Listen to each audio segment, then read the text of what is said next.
everyone, welcome to this exam prep explainer. Today, we are diving deep into Objective 5.4, Data-at-Rest Encryption for your Nutanix NCP-MCI 7.5 certification. I am super excited to walk you through this because, honestly, mastering encryption is about way more than just passing a test. It is about fundamentally understanding how to lock down the core of your organization's infrastructure. We've got a lot of ground to cover to get you ready for the exam. First, we'll hit why encryption matters, then we'll compare SED and software encryption. After that, we'll walk through some real-world operations, tackle those sneaky exam edge cases, and finish up with the key facts you absolutely need to memorize. All right, let's jump right in with Section 1, Why Encryption Matters, Securing the Physical Layer. So why do we even care about these strict data-at-rest policies? At its core, data-at-rest encryption is your ultimate fail-safe against physical compromise. Think about it. It guarantees that if a physical drive or even an entire node gets maliciously swiped from your data center, or maybe just retired improperly by accident, the data on it stays completely unreadable. It's totally locked out. And the best part? Nutanix has designed these features so that you don't take a performance hit even though you're encrypting everything. It's basically a seamless, invisible shield for your physical hardware. Moving on to Section 2, SED versus software encryption, the two mechanisms. The exam is absolutely going to test your ability to tell these two apart, so let's break down how they actually work. First up, SED, which stands for Self-Encrypting Drive. When we talk about SEDs, we're talking about hardware-level encryption. These are physical FIPS 140-2 validated drives. The drive itself is doing all the heavy cryptographic lifting. It uses a symmetric data encryption key, or DEK, like AES-256, and applies it directly at the hardware controller level. The massive takeaway here for the exam is that this DEK is only known to the drive controller. It literally never leaves the physical drive. Okay, so if the DK never leaves the drive, how do we actually unlock it when we need to? Enter the Key Management Server, or KMS. Whether you're running an external key manager, an EKM, or using the built-in local key manager, the LKM, this system holds a second very important key. That's your key encryption key, the KEK. The KEK's only job in life is to encrypt and decrypt the DEK, which is what authenticates and unlocks your data. The beauty of this is, if your key management server ever gets compromised, you just rotate the KEK. You don't have to touch the underlying DEK on the drives. Think about the architectural flow like this. Your key management device reaches out and talks to the Nutanix cluster using the CAMIP protocol. Once the cluster gets that communication, it turns around and uses the TCG protocol to unlock those FIPS-validated SED drives, keeping that specific chain of communication in your head. KMIP to the cluster, TCG to the drives is going to be super helpful for those architecture questions on test day. Now, as an infrastructure admin, you'll see this play out right in Prism Element. When you configure your cluster, you hit a literal fork in the road. You have to explicitly choose your path. Are you going with drive-based encryption using physical SEDs? Or are you going the software-based route? Let's stack these two up against each other. Drive-based or SED encryption is completely tied to the hardware. It's isolated right there on the physical drive controller.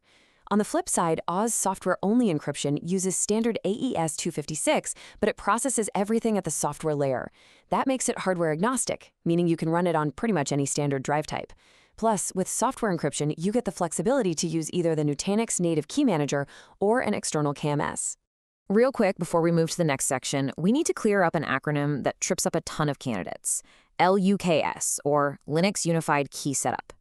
Listen carefully. Do not confuse LUKS with your standard AOS workload encryption. LUKS is strictly an additive layer. It's designed to encrypt only the underlying operating system configuration and metadata for AOS and AHV. You'll see this used in environments with crazy strict compliance standards, but it absolutely does not replace your standard AOS data-at-rest encryption for customer workloads. Keep those two separate in your mind. All right, let's look at Section 3, Walk Through Real-World Operations. Let's see how this stuff behaves when you're actually getting your hands dirty. Picture this scenario, because you're practically guaranteed to see something like it on the exam. You need to switch a cluster from hardware-based SED encryption running an external manager over to software-based encryption using a local manager. The exam will test you on the exact order of operations. You have to follow a strict 3-step sequence. Step 1.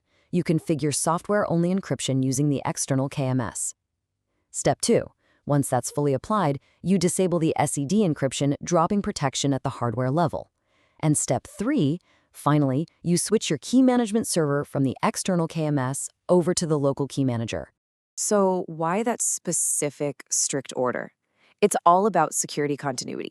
By firing up the software encryption first, while the hardware SED encryption is still doing its thing, all of your data gets encrypted by the software in the background. This guarantees that during the handoff from hardware to software, there is never a single moment where your data is left unencrypted and exposed. It's a seamless, secure transition. Another huge operational topic for the exam is using Nutanix Foundation to image nodes. You've got to memorize these SED rules. First, if you're imaging nodes, SED encryption must be disabled beforehand. Second, and this is a big one, you must unlock the SEDs before imaging. If you don't, you're looking at catastrophic, irreversible data loss. That is a terrible, horrible, no good, very bad day at the office. Finally, if you're running a mixed cluster with both regular hard drives and SEDs, you can never, ever enable SED encryption on that cluster. It just won't work. Which brings us nicely to Section 4, Exam Traps and Edge Cases. Let's shine a light on exactly where they try to trip you up. Here is a classic gotcha scenario. The question will ask about rolling back or disabling encryption policies after a mistake. Let's say a junior admin accidentally flips the switch and enables software-only encryption. Can you just hop into Prism Element, uncheck a box, and turn it off? The answer is absolutely not. The security guide is crystal clear on this. Once software-only encryption is activated, it is locked on forever. You cannot disable it. And that's not a bug. It's a feature. It's a baked-in security measure designed to protect the organization from accidental data leaks caused by, well, human error. So remember for the test, software encryption is a one-way street. Here's another sneaky edge case involving mixed drives. You might see a question describing a cluster containing both standard drives and SEDs, asking how to configure protection. Now, an unprotected cluster can run both drive types just fine. But if you want to enable data-at-rest protection using drive-based methods, every single disk in that cluster has to be a self-encrypting drive. Nutanix simply does not support enabling SED protection in a mixed cluster state. Almost at the finish line, Section 5, Key Facts to Memorize. Let's distill all of this down to the absolute highest yield facts you need for test day. All right, rapid fire time. Lock these into your brain. Number 1, software encryption is permanent. Once it's on, it cannot be disabled. Number 2, LUKS is an additive layer that only covers config and metadata, not your actual VM workloads. Number 3, the K, the key encryption key, is the one you manage and rotate, and its job is to encrypt the underlying DEK. And finally, number 4, if an organization wants dual encryption, meaning they run SED hardware and AOS software encryption at the same time, they have to use an external key manager. The native KMS is not supported for dual encryption. Look, getting a handle on data-at-rest encryption is about so much more than grabbing your NCP-MCI certification. By internalizing these mechanics, you're learning how to guarantee the absolute physical security of a modern data center. You're the last line of defense. So I want to leave you with this to think about. If someone managed to walk out with your hardware today, are you 100% confident that your current key management strategy would render that data completely useless to them? Something to chew on. Thanks so much for joining me in this explainer. Study hard and good luck crushing your exam.